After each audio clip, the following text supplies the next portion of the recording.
joint secretary আমার মবিনুল ভাই মোর ভাই নিচিনা জ্ঞানদীপ মহন্ত আমার জোনাল এক্সিকিউটিভ মোর ভাইটি দীপক ৰিপু শইকীয়া ৰাজীৱ শইকীয়া তেওঁলোক মানে যথেষ্ট কষ্ট কৰিছে এই প্ৰগ্ৰেমটোৰ কাৰণে আৰু বিশেষতে মোৰ ভাই সদৃশ আমাৰ জনেল কমিটিৰ সংগঠন মন্ত্ৰী দাদুল বৰুৱা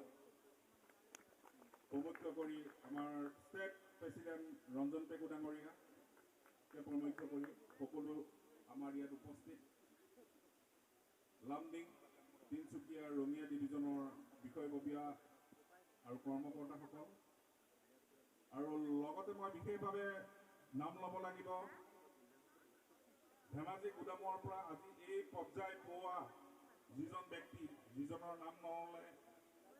মই কোৱাখিনি অধৰুৱা হ'ব দৰেন্দ্ৰ দৈমাৰী তেওঁৰ অশেষ কষ্ট আৰু ত্যাগ আছে ভাৰতীয় ৰেলৱে মাল গুদাম শ্ৰমিক সংঘৰ তেওঁৰ লগতে তেওঁ সমূহ অৰ্গেনাইজিং কমিটিৰ সকলো ধেমাজি আৰু RC পথাৰ গুডছিডৰ সমূহ বিষয়ববীয়াক মই আন্তৰিক অভিনন্দন জ্ঞাপন কৰিছোঁ ভাৰতীয় ৰেলৱে মাল গুদাম শ্ৰমিক সংঘ আমাৰ ৰাষ্ট্ৰীয় মহামন্ত্ৰী অৰুণ কুমাৰ পাছোৱান আমাৰ সকলোৰে পিতামহ স্বৰূপ তেওঁৰ নেতৃত্বত 1998 চনত আমাৰ ৰেজিষ্ট্ৰেশ্যন হৈ পেলাই আৰম্ভ হৈছিল তাৰ পৰা আজি 24-25 বছৰ কাৰ্যকাল আমাৰ বিভিন্ন সময়ত আন্দোলন ধৰ্ণা প্ৰদৰ্শন বিভিন্ন ধৰণৰ ঘাট প্ৰতিঘাতৰ মাজেদি আহি আমি এই সময়ত উপনীত হৈছোঁ 23 মাৰ্চ 2021ত যি আমাৰ ত্ৰিপক্ষীয় বৈঠক শ্ৰম মন্ত্ৰালয় আৰু ৰেল মন্ত্ৰালয়ৰ লগত মিলিত হৈ আমাৰ ৰাষ্ট্ৰীয় প্ৰভাৰীৰ উপস্থিতিত আমাৰ যি 13 দফীয়া দাবী আছিলে শ্ৰমিকসকলৰ যি প্ৰাপ্য পূৰণৰ আমাৰ প্ৰতিশ্ৰুতি আছিলে সেই প্ৰতিশ্ৰুতিসমূহ অলৰেডি শ্ৰম মন্ত্ৰালয়ৰ ফালৰ পৰা আমাৰ যিহেতু আপোনালোকে গম পায় 2021 চনতে আমাৰ সেই সকলো সুবিধা পাছ হৈ গৈছে আৰু সেই সুবিধাসমূহ উপলব্ধ কৰাবৰ কাৰণে আহি আমি আজি এই সময়ত উপনীত হৈছোঁ আৰু যেহেতু গুদামৰ এই যিটো আপোনালোকৰ ব্যৱস্থা সম্পূৰ্ণ ব্যৱস্থাপনাৰ যিসকলৰ QR কাৰ্ডকে আদি কৰি চব কাৰ্ডৰ ত্ৰুটি বিচ্যুতি আছে এই সকলোসমূহ আপোনালোকে আপোনালোকৰ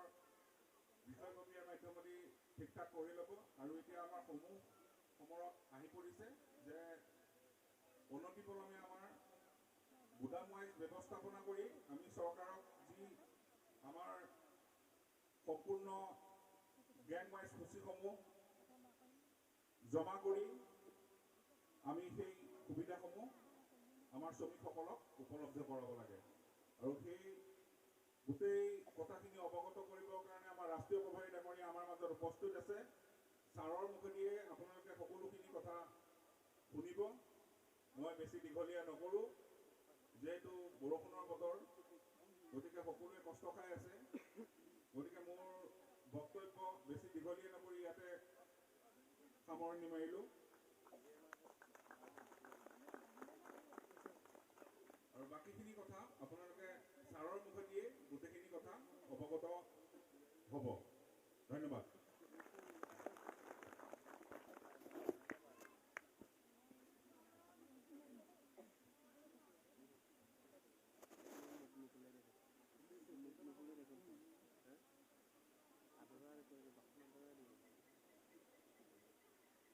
हम श्री पंचमेंट डेगा सर को हम दिल से धन्यवाद करते हैं तालियों के साथ में हम ताली बजाएंगे सर के लिए क्योंकि बहुत ही अच्छा समाचार आपके सामने रखा है तो हम आगे के प्रोग्राम को हम आगे बढ़ाएंगे বক্তৃতা প্ৰদান কৰি যোৱা এই যুদ্ধখনৰ অন্যতম সেনানী সন্মানীয় পঞ্চানন ডেকা ছাৰলৈ আমি আন্তৰিক শ্ৰদ্ধা আৰু কৃতজ্ঞতা জ্ঞাপন কৰিছোঁ আৰু আমি আধৰুৱা হৈ ৰোৱা আদৰণি অনুষ্ঠান সমাপন কৰিবলৈ আগবাঢ়িছোঁ আৰু এই আদৰণি অনুষ্ঠানৰ পাছতেই আমি এই আমাৰ সন্মুখৰ খোলা মঞ্চত দলটিক নৃত্য পৰিৱেশনৰ বাবে সাজু হৈ থাকিবলৈ